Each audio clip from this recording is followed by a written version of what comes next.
work Thanks, Mom. work group meeting for Opportunity Youth. Thank you for spending some of your morning focusing on this important topic. So this is our agenda this morning. As we can see, it's a pretty packed agenda.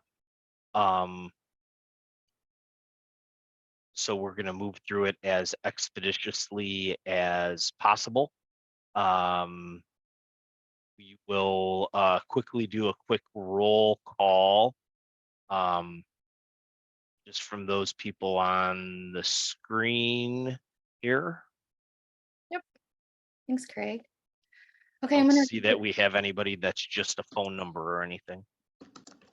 think so. I'll go ahead and read the Zoom participant list in the order that it appears on my screen. If you don't hear your name, go ahead and put it in the chat and we'll make sure that you're noted as present during this meeting.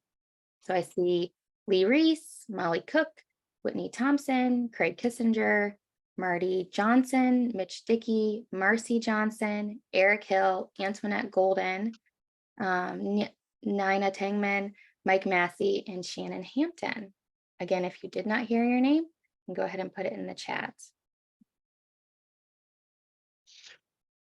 So in today's meeting, as we look at our timeline and our deliverables, we're going to be focusing on strategies and solutions to help Illinois Opportunity Youth overcome barriers. And the barrier that we're going to be focusing on today is career awareness. And if you recall, the last couple meetings we talked about what are some innovative activities that are happening around the state to engage all youth, but most importantly, opportunity youth in career awareness in order to bring them into a career pathway.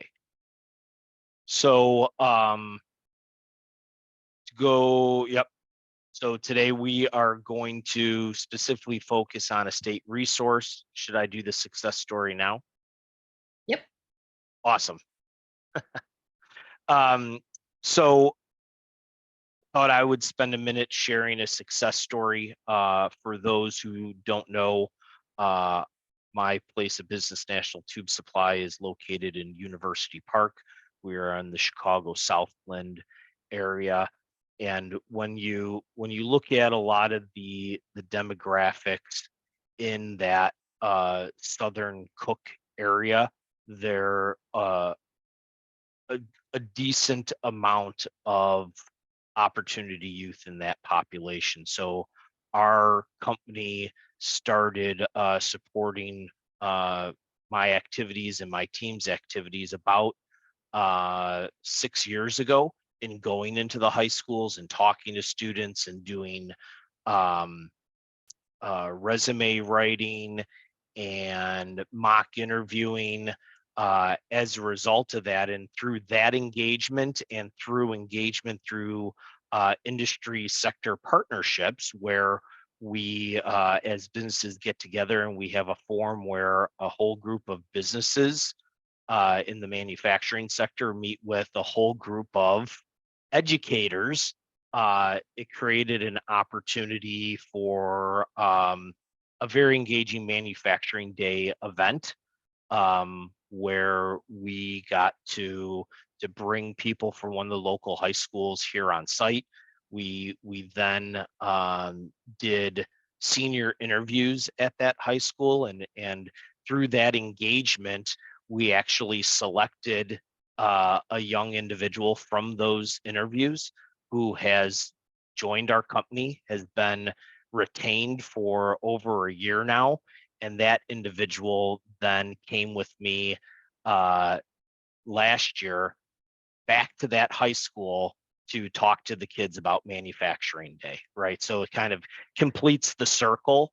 So that's kind of the alpha or coup de grace success story. But I can tell you from our organization's perspective, we have many small success stories partnering with local high schools and bringing them in for part-time employment through a temp agency, in order to expose them to an industrial setting versus working retail, fast food, or alike. And it's a win-win, because then they're not working retail or fast food over the weekend, all hours of the night. They actually have a fixed schedule and actually punch in and punch out using a time clock and learn those very important work skill behaviors. So that's the success story.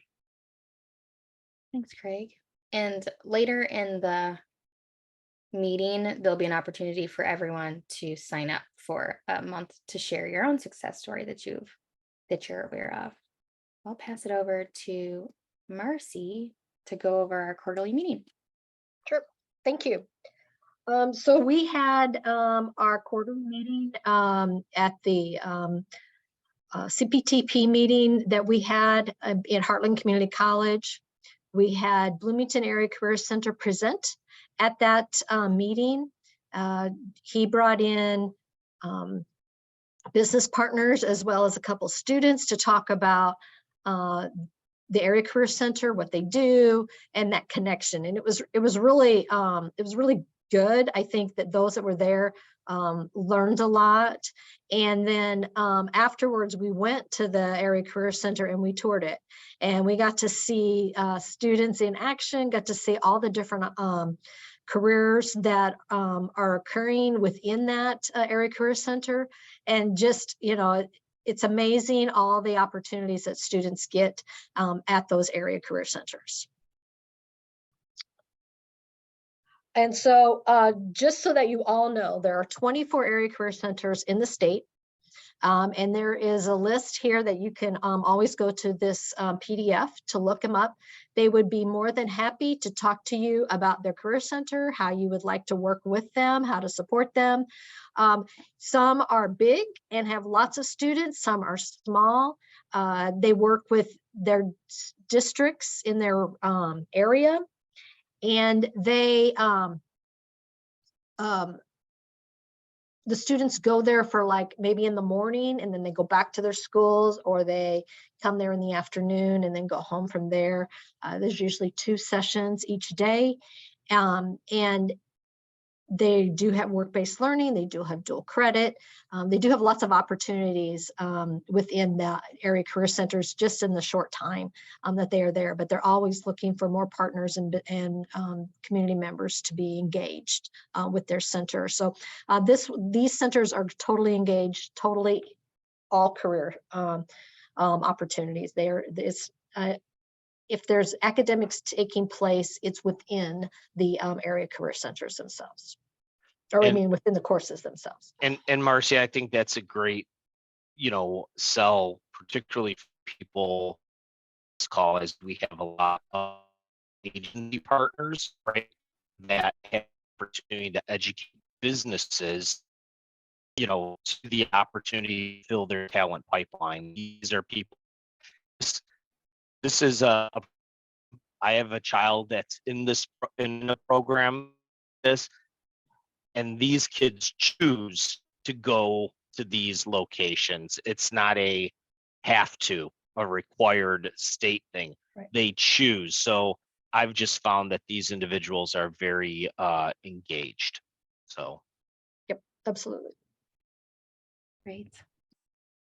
Okay, I'm going to introduce our first presenter today. We'll hear from Title 1, 2, and 3 about their career awareness efforts. Shannon Hampton works at the Department of Commerce, and she works with the Youth Career Pathway Program. So I will start her slides right now. Okay, good morning. Thank you, everyone. I put probably way too many slides in here, so I'm going to go very quickly. So as Sarah mentioned, I work at DCEO in the Office of Employment and Training. And in that role, we work with the Youth Career Pathway resources in the Youth Career Pathway grant. So I was just going to go over a couple of the resources we use that might be helpful to all of you. And some of you may already know all these, so bear with me here. First of all, just really quickly about our grant. We do these grants. We actually will have a grant coming out pretty quickly. The grant cycle that we have right now is winding down at the end of this month. So we're in the process of creating our NOFO, and that'll be coming out in the next couple of months or so. So we'll be sure to tell this group so you can get the word out on that. But it is in the works. The purpose of this grant is to strengthen career pathway systems to try to make them robust for youth. And what we do is we try to expand partnerships. Basically everything we've talked about since day one in this group, the partnerships between workforce system, education entities, and businesses. So we can go to the next slide. And just a little bit of if you can see the cycle there, each of these grants incorporate a work-based learning component, obviously education and training, and then you try to build those essential skills. Again, not just to get them something that is not useful, you know, we require credentials and measurable skill gains and such, but we want this to be a true pathway. So that is the goal of these grants. I think the next slide talks about the definition of a career pathway, because we go by the WIOA definition. And so the grant program is really run through WIOA principles. And the next thing is just some of the resources that we use with this grant or try to incorporate in the grant if possible. And the first one and the most commonly used one, not only in the Youth Career Pathway program, but pretty much all of our grant programs in OET, we run off of Illinois WorkNet, which is a portal for job seekers and employers. If you haven't been to this portal before, I really recommend going. I didn't know about it. And then once I found out what it was, I realized how helpful it truly is. So getting the word out on that would be very essential. It's illinoisworknet.com. I think on the next slide, I break it down just as an example. Yeah. So if you were a job seeker, which would be a common, you know, participant on this site, job seeker would go to the job seeker tab. You know, a quick start guide would come up and you would find different videos and helpful links on what you're doing. And then essentially you would get down to the start your search. You can look for keywords, locations and things like that. So it would really help someone that doesn't know really where to go. It's a really good portal for that. And then on the back end, we actually use it for our grantees for reporting purpose and stuff. So Illinois WorkNet has a lot of different components to it. I think the Pathways is the next one. Yes, Illinois Pathways. This is also something, I was actually a secondary teacher at one time, and this is something that I didn't know about, but would have loved to incorporate in my classroom if I had known about it. If you go to the next slide, it shows like all the different career clusters, and it would allow you to select one, like a student potentially could select one. I mean, obviously adults too, but a student could select that. So I did an example here, ag. If you look at ag and then you would look at all the different careers that fell under ag, and then okay, so I picked the ag engineer. Now I can look at it at a quick glance and see, what am I earning? Are there job openings and things like that? I think Craig has a question. Yeah, I guess my question is, because I love the fact that you'd recognize that, wow, I wish I had this as an educator. So I'm hoping maybe it's on the next slide. I didn't look ahead, even though I have an advanced copy. Do you say what we're doing then to educate educators that this is out there? It's at the very end. Okay, cool. Okay, fair enough. Sorry. Don't jump ahead. Spoiler alert. I'm one of those kids. No problem. So anyway, this is just something that I find super helpful, and on a personal level with my current teacher friends and such, I try to show this and like say, hey, this is something, because I think that this is fantastic. I don't think that very many school counselors know about it, or if the counselors don't know, of course the teachers don't know. So there's definitely a disconnect. There's great resources already out here. And exactly to Craig's point, we really have to start linking these and doing a better job with that. Okay, I think the next one we get into the PWR Act. Okay, so the Post-Secondary and Workforce Readiness Act, you can go to the next slide. This was a law that went into effect in 2016, and this law came in with 4 different strategies to help workforce readiness in the state of Illinois.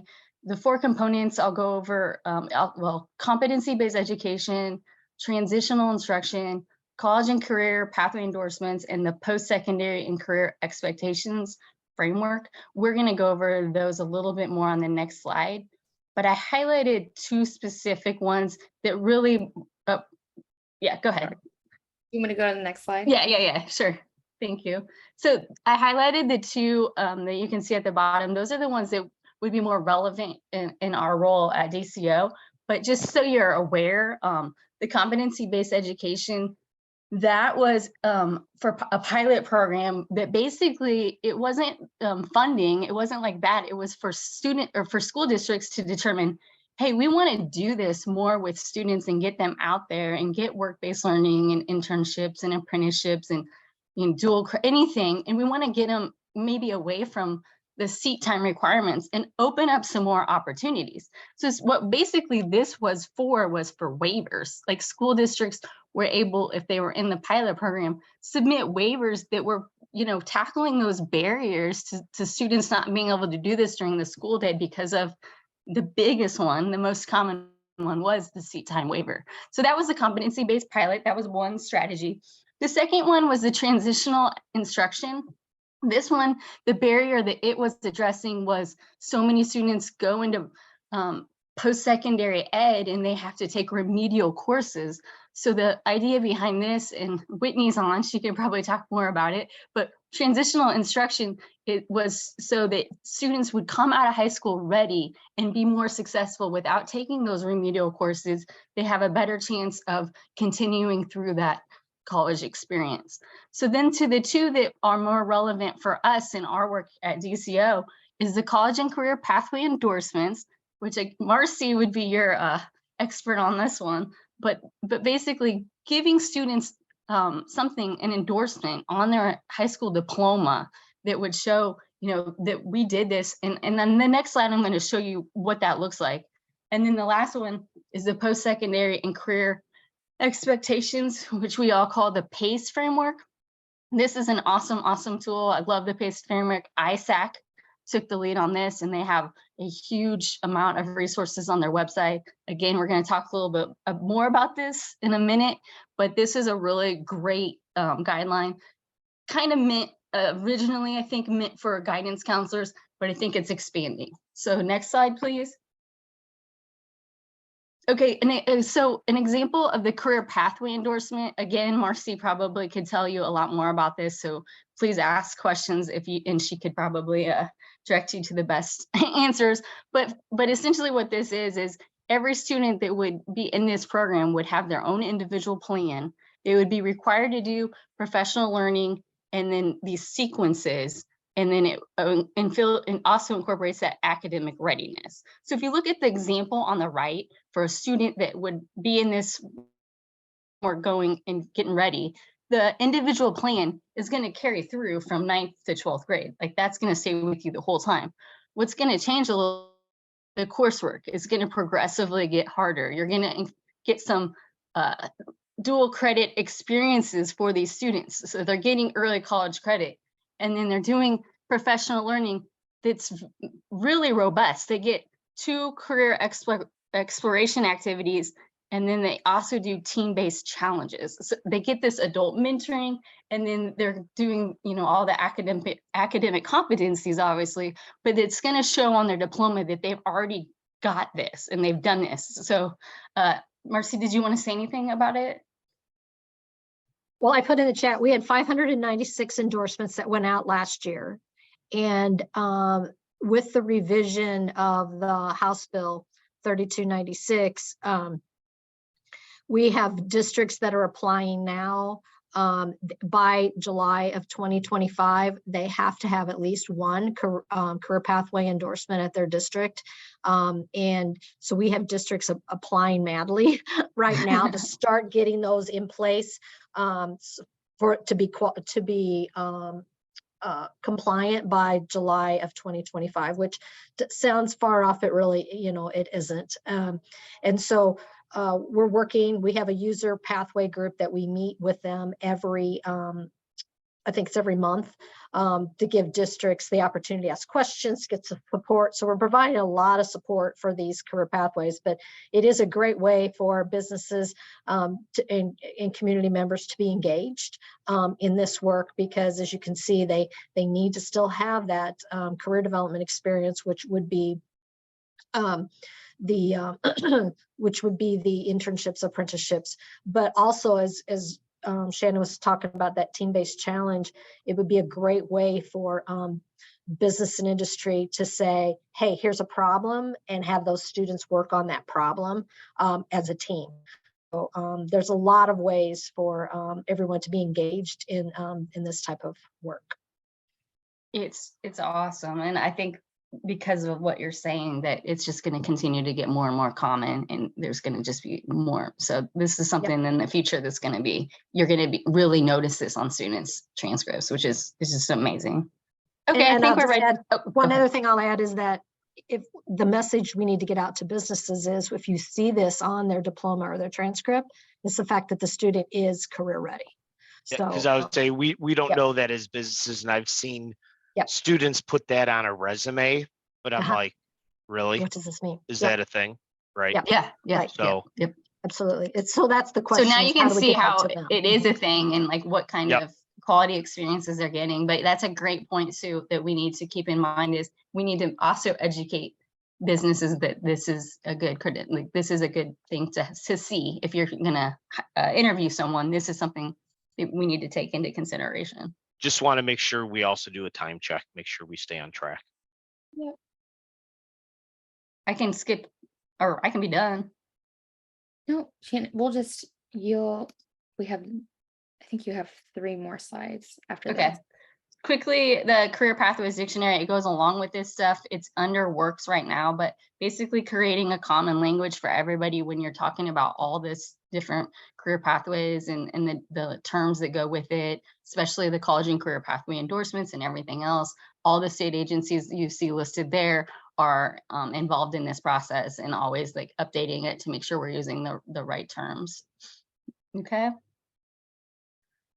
Last one, PACE framework. So this is a framework that is, again, I think it was originally intended for like mostly guidance counselors or and teachers, but any educator could use it. But what it does is it sections it off for students into 3 color-coded areas.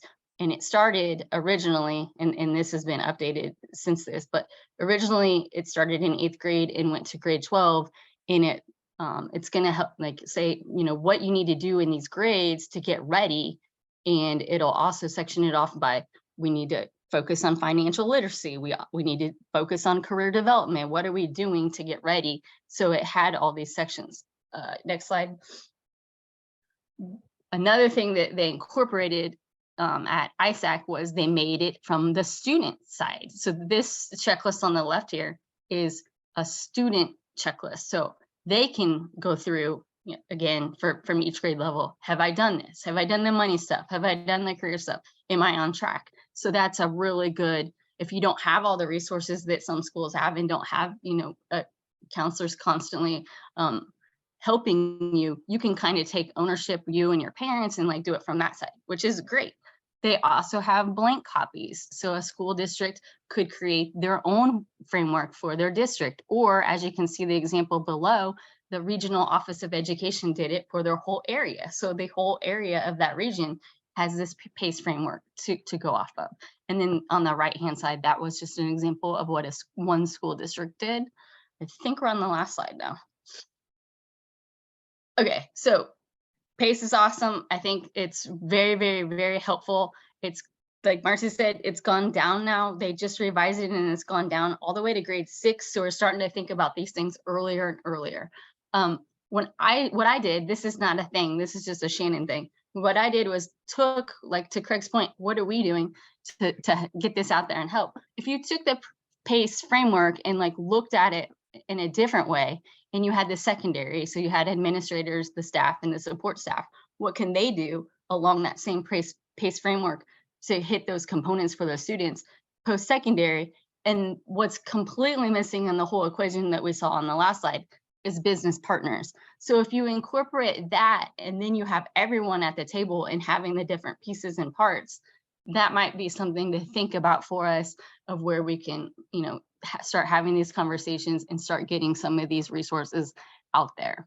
So I'm sorry, I probably went way too long. That's awesome. And Marcy, I already wrote down a need for a webinar for businesses. Yeah. An education process, Absolutely. Yeah. you know, with Chamber of Commerce and this is great stuff. So it was And time well Shannon, spent. I love this. So you need to send me that too. Okay, definitely. Thank you. Uh-huh. Well, I know Shannon, you had questions next, but I think if you all have questions for Shannon, if you can write them down, and at the end when we're doing discussion, we can answer everyone's questions at the same time. And I am going to introduce, and Shannon, thank you. You're always awesome. I'm going to introduce Whitney Thompson from Title II, Illinois Community College Board, to share their career awareness programs and services. So I'm going to stop sharing and hand it over to Whitney. Good morning, everybody. Let me get my slideshow going here. All right. Is everybody seeing the main screen here? Yes. Okay, thank you. All right, good morning. So I'm going to talk a little bit about, and Sarah, I was thinking about it mostly from the perspective of post-secondary Perkins, and those are the examples that I sent you a couple months ago, but you calling me out as Title II, you know, for adult education, I'm like, oh yeah, we have examples there too. So I included them both here. And then I'll also talk about some other grant opportunities and initiatives that we're leading where queer career awareness activities are integral to those initiatives. So as most of you know, post-secondary Perkins is funded by the Strengthening Career and Technical Education for the 21st Century Act. We're partners with the State Board of Education implementing the state's Career and Technical Education state plan. So our community colleges here in Illinois receive funds from this act. And so they partner extensively with high schools, middle schools, and even those upper elementary ages for the variety of career, I cannot talk today, and it's early for that, career awareness activities. And so, you know, broadly, almost all of them will do some sort of CTE days, career days, facilitate tours of their programs. And so I think that's really helpful, especially for some careers where you're unable to sort of do that tour. So for example, you know, if you can tour a hospital, but you're not really able to go into some of the operating rooms, right? Like there's laws around that. But if you go to Lincoln Land Community College, right down the road here in Springfield, they have, as well as Malcolm X and in Chicago, their labs, their healthcare labs are amazing. And so you can see kind of it's built exactly like a hospital. And so it's a really great opportunity for students as we think about exposing them to the variety of careers that are out there. So in addition, colleges also work with employers to coordinate tours of their facilities. So those are things that pretty much every college does. Now, I would mention that as we think about some of the other engagements like summer boot camps, and this is where I think there's a real opportunity for partnerships between our colleges and our high schools, is around these boot camps and these career days, but then they also do sort of 4-week to 8-week boot camps in coding and automotive, and I'll talk a little bit about a few examples of those. So over here on the right, you'll see 2 pictures, and this isn't stock photos. These are actually from Triton College. This is a part of their summer camp for culinary. They have automotive. Looks like here, like this might be construction. And so they do like 4-week camps for a variety of ages. And so I think this is a really great opportunity to engage and make some partnerships. Obviously, dual credit is a great way to expose folks to different careers, especially on the CTE side.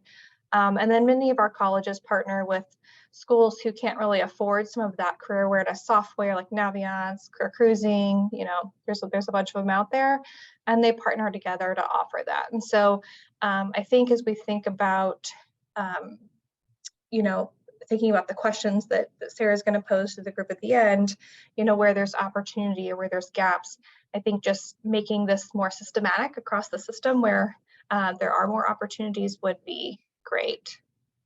So here are some more examples, and this one's a health career day from Richland. This one's specific to their fire and EMS at Prairie State College. So these types of events and experiences are happening all across the state all of the time, and we're seeing sort of a resurgence of them post-pandemic. I would say that mostly these are offered for in-school youth, but a couple of them do have like adult or out-of-school youth programs that aren't, you know, credit programs. They're literally summer, learn about this career. If you're interested, you know, sign up. Switching gears, as Sarah was saying, I also oversee our adult education program here, which prepares students who are no longer the compulsory age for secondary education. So many of our adults go into this program to get their high school diploma, their adult high school diploma. So, and within that, we offer what is called a bridge program. So once they are in a good place in their curriculum and they're making progress, they can enter bridge programs, which are broad. So think of it as like an intro to health careers, intro to, you know, automotive careers, manufacturing, and they can enter those programs. There's pretty much no credentials in there. Again, it's just really about career awareness and, you know, what are the jobs out there? What is the expectations? What is the pay? What type of training would you need to enter these jobs? And it's contextualized to the curriculum that they're doing. So thinking about the math skills, et cetera, that they would need to enter those careers. And it's sort of that culminating course for them.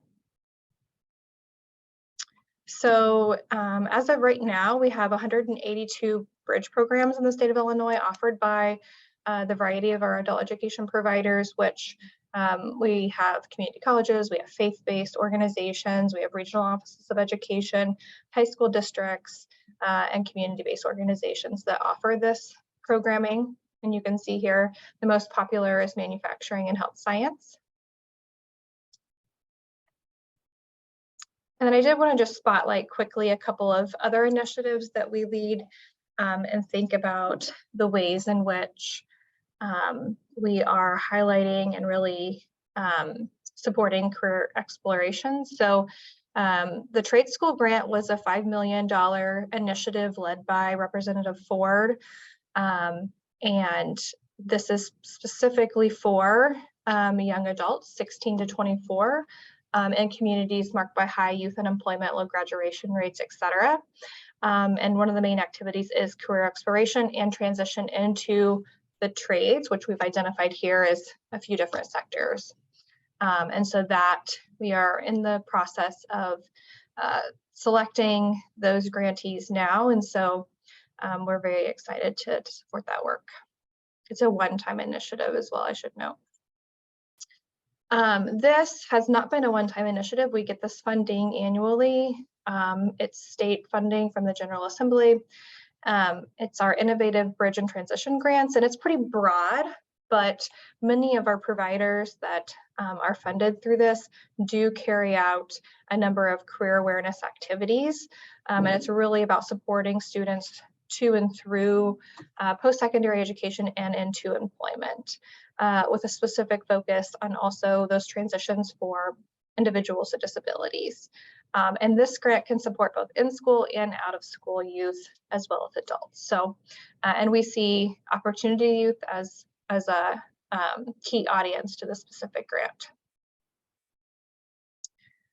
I've linked a couple of resources here if you're interested in learning more about those grant opportunities. And obviously, as a part of our Perkins State Plan, we talk about career awareness activities, and so that's a great resource as well. But I'm also here as a reference as well. All right, I tried to move fast, Craig, so we were keeping to time. That's great, Winnie.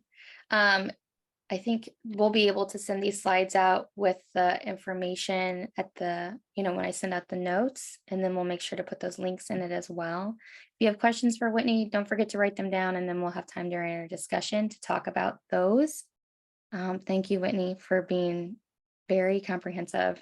I'm going to pass it over to the Illinois Department of Employment Services. Marty Johnson is here, and so is Antoinette Golden. I think, Marty, you're going to be sharing your screen. I will. Can everybody hear me? Yep. I'm trying to find it where it's sitting right now. I don't think that's it. Well, as I'm looking this up, I appreciate the opportunity to be here. Tony, thank you for inviting me. I am Marty Johnson, and I am, there it is. That's what I'm looking for. I am the manager of, can everybody hear me? And is the screen being shared now? Can you see it? Is it a full slide or is it just the partial slide? Partial. Just Yeah. a partial. Shoot. Now can you see the full slide? We see it as presentation notes, but yeah. Yeah, got to share the other screen. Oh, let's see. Wait a minute. Okay, let me start over again. No worries. That's the pain. I had that. I was doing open enrollment meetings last 2 weeks, and I had There you go. sharing That's every it. screen except the one that I wanted. That's right. And we don't use Zoom. We don't use Zoom in our agency. We use WebEx, so I'm not as familiar with Zoom. Okay, so are we on the right spot here, everybody? Okay, Yes. great. So, Craig, I'll be mindful of time and the presentations. I just ahead of want to me. make sure we have a chance for discussion because this stuff is awesome. Really important. Well, and the two ahead of me, Shannon and Whitney, were a good lead-in. I think that what I'm sharing is a little bit in the weeds. So I'm gonna. So my slide deck won't be illustrative of what I'll be talking about because I realized very quickly this is too much in the weeds. But I am the manager of workforce analysis and dissemination. I sit as part of a larger division, which is our economic information and analysis division. My team are labor market economists who work with the public. So in the workforce analysis group, we are the public face of labor market information, career resources, and one of those resources is the career information system. And I'm trying to get back over. Oh no, I'm so sorry it dropped it. You're probably not seeing it anymore. Let's see if I can get back. I'm not sure I can. I so apologize. I should have sent these to you ahead of time, Sarah, and I didn't think about that as an opportunity. Let me see. That's okay. We've all been there. I'm there many times. All the time. I think I'm going to have to open it back up again. So as I'm doing that, I'm going to open it again, and hopefully it will cooperate. Stop share and get back to that. Is that what you're seeing now? Yes, that's good. Okay, great. So what I'm trying to do is advance from here. If you go down to the bottom of your screen, you'll see those little circles. Oh, I see it. There it is. I got it. Okay, great. So our agency doesn't really need an introduction for this group on the call, but part of the reason that we offer the career information system that we're going to look at in a minute is that it meets our federal grant objectives, and that is to provide labor market information to Illinois residents so that they can make better decisions for themselves about their career and their workforce participation. And we also offer these resources to employers as well. So the career information system serves that objective for us. It is an online platform that's available free to all Illinois residents. Our large market for the career information system are the high school students across the state. Shannon earlier was talking about Illinois WorkNet, and portions of Illinois WorkNet actually are part of come from our system. So the CIS job seeker many of those folks accessing WorkNet end up using some of the CIS resources at the WorkNet Center. We also, Just click on the little square you want to go yeah, to. I'm getting back there. We also, of course, work with the high school set. And as I talked about, we have the CIS Junior, which are for the middle school students.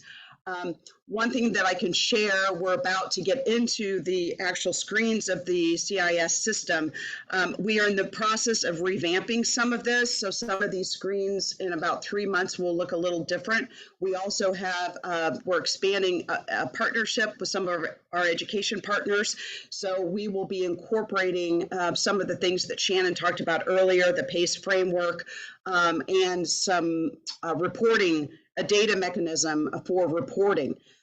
So you can access our public website, ides.illinois.gov, the Jobs and Workforce tab, and then the drop-down menu for CIS, and there is the URL right there. You can think of our CIS system as a portfolio or an online file management system for anyone looking to explore and track what they're interested in. So as we're talking about students having work-based learning experiences, this platform allows them to keep track of some of those activities and what they've learned, and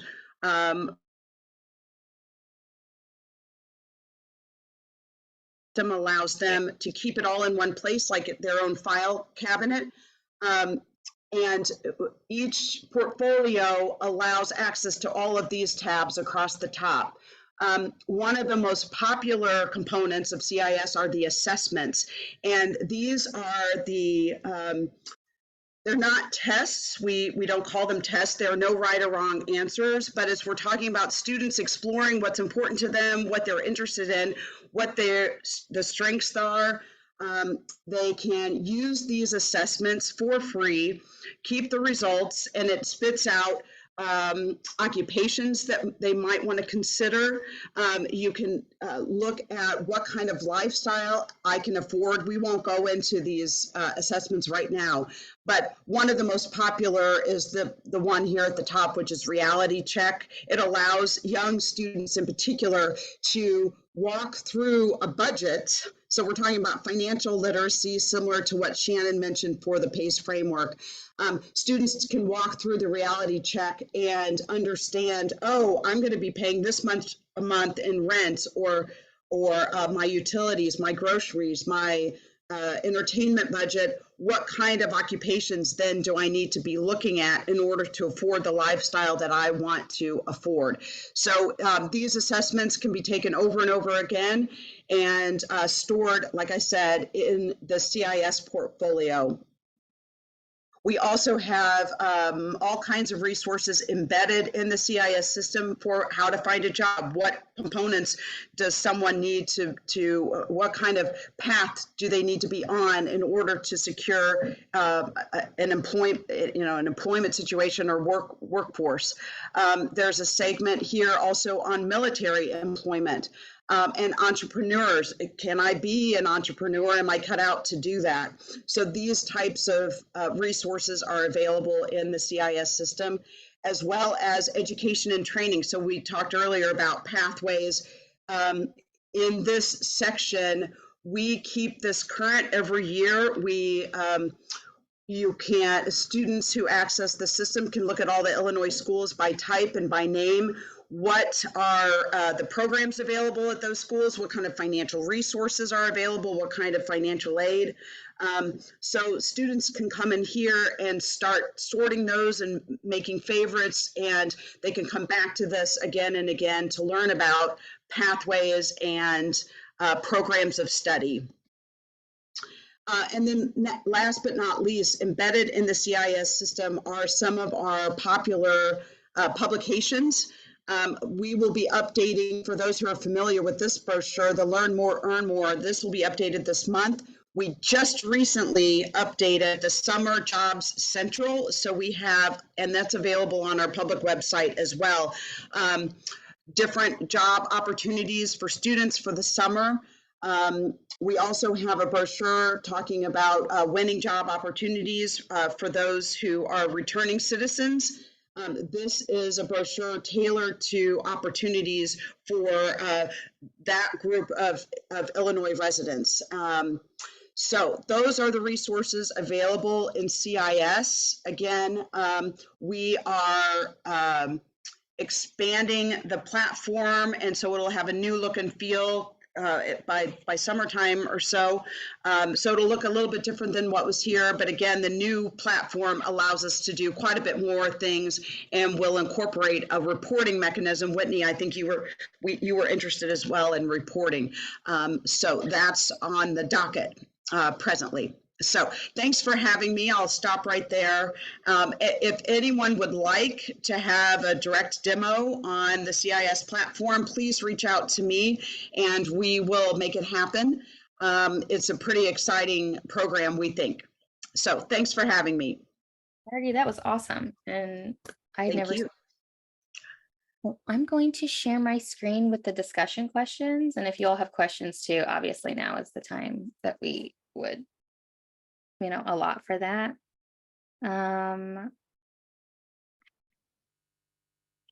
Do we have any questions for Marty, Antoinette, or Shannon? Mitch, your hand's raised. I don't Yeah. have a, oh, I'm sorry, go ahead. Sorry, go ahead, Antoinette. No, I don't necessarily have a question, but one of my favorite components of the CIS website that wasn't mentioned are is the financial aid information. There are almost 3,000 different sources of financial aid on the CIS website. And we're not talking about just grants, we're talking about scholarships, grants, fellowships, whether it be for those who are academically challenged, as we like to call it, or those who are exceeding academically. There are almost 3,000 different sources of financial aid on the website. Oh, that's awesome. That's great. Mitch? Yeah, so I was at the ILLICIP conference last week. It's the Illinois Alliance for Concurrent Enrollment Partnerships. So basically dual credit kind of coursework. And there was one of the conference sessions was talking about some of the dual enrollment programs and how some of their students have to, travel to the college for certain of the work, but the high school doesn't offer transportation, and that could actually be a serious limiter. So Whitney, I just wanted to ask if you all have done any work in the WIOA system for like some of the dual enrollment program classes to support some barrier reduction for students, for programs like that are trying to do credentialing or other pathways in dual enrollment. Absolutely. So obviously our colleges serve as eligible training providers for Title I, and then have Title II services. So yes, they are constantly making sure that students can access the resources available through Title I if they're eligible, as well as other required partners of WIOA. We do see some barriers with Title II, whereas if they are participating in the integrated education and training program, which is that they're completing their adult high school diploma at the same time they're in CTE coursework, whereas some Title I partners don't feel like these students are eligible, even though they're worried about their ability to complete those programs, and that will affect their performance numbers. And so we've been trying to work to kind of share the data with Title I to show that these students are actually more motivated and succeeded rates the same as their peers. So yes, we do a lot of that work, but there are barriers to that. Great. Craig? Okay, and I apologize because I always have tons of questions and my head is spinning a bit because, leapfrogging off of Shannon's comment of, I wish I knew about this as a teacher, right? We just saw, I think, 3 amazing presentations that are probably, it reminds me of when I talk about benefits and EAP services being the #1 most underutilized benefit for a company is an EAP. These websites are huge sources of information, and it I also feel though it's disaggregated, right? It's okay, do I go to IDES or do I go to DCEO? Do I go, I think that's part of the problem with lack of use or lack of knowledge, is because people don't know where to go. So I want to put it back to the group of how can we solve that as a system, right? Or what are your thoughts on solving that as a system? Because just bear along, I went out to CIS. I have a senior who's just decided on U of I, and now they gave us the least amount of money out of all the out-of-state schools. So now I'm going, okay, how do I pay for the cost of school? And so that you're exactly right. Looking at scholarships and grants, right? I'm like, send that home for us to read later on tonight, right? How many parents know that? How do we get out this information? And Well, I hopefully know we don't just hear crickets. at IDES, we have over the past couple decades, we've taken a more grassroots approach. And so I know in Marty's under EINA, they have trainers that actually go out to the different school systems and conduct training amongst the school systems. And so amongst the counselors, amongst the teachers, from a more interpersonal perspective, we also have our Hire the Future program for 16 to 24. And so our coordinators with Hire the Future, as we go into the schools and we do job readiness and we do workforce development with the school systems and with the actual individual schools, we'll take information about CIS. And then when we do the fairs, so whether it be the state fair, school career fairs, hiring events, we always have this information at the tables. But you're right, I think we could do a better job in actually getting the word out. But we take a bit more localized approach a lot of times because of staff challenges. Right. So with that, because of staff challenges, right, we've got to get, being a business person, I think about economies of scale. Do we think, is there a reason, and I don't know, maybe I'm naive, why it has to be organized the way it is? Because it seems like we've started out with building silos rather than breaking down silos and being able to educate. I mean, it's almost the complete opposite of American jobs boards and a one-stop shop, right? It's everybody has their thing, and as Marty said, some of that stuff feeds into Whitney's stuff, which probably feeds into Shannon's, versus having one location. Is there an opportunity to do that? I mean, you guys know this is your guys' space, versus as employers, as educators, as residents, us having to deal with the silos, right? Shannon, you had your hand raised. Did you have? I mean, it's just I was just gonna echo what he's saying 100%, because a funny example is my husband, he teaches upper level sciences, but for some reason this year they needed him to incorporate a seminar course. So like at the end of the school year last year, he just keeps complaining and complaining because he doesn't know anything and whatever. So fortunately, I have worked at these different places and know all these different resources that we just talked about, and incorporated them all into this course and created this nice little seminar course, and it's going really well. But it just brings me back to the point that Craig said is, man, it would have been awesome if all these were already on a website or someplace altogether, because now just because him and the teachers at that school are able to use these resources, there's 851 more schools that don't know those resources even exist. So it just kind of brought me back to that of, if they know where they're at and they're easily accessible, they will use it. Shannon, I was going to say, I think you're so right. And like you, I used to be a high school teacher. And so I know that like the best way to get let me reword this. If there was going to be something new I needed to try, I needed someone to help show me that, because like my plate was already so full. So what would be really helpful was a case study, or like you were saying, like a sample PowerPoint that your husband used in his class, or like seeing how other teachers have done it, because especially I think like using these resources for people in the classroom or employers as well, like seeing how someone else has incorporated it and how it helped them, and then how I would bring that into what I'm doing, I think is so powerful. So I think that's like a really good point you just made of everyone who has the resources here providing those like really applicable examples of even sample PowerPoints that people could just use. Great, Molly. Marcy? I was just going to say that really, it was an aha moment, for me in taking the presentations, thinking that we need to figure out how the 4 agencies, ISB, ICCB, DCEO, and IDS can collaborate more on this, and then it being posted everywhere, so finding a way to share that information out. So to be honest, this was one of those aha moments that we have.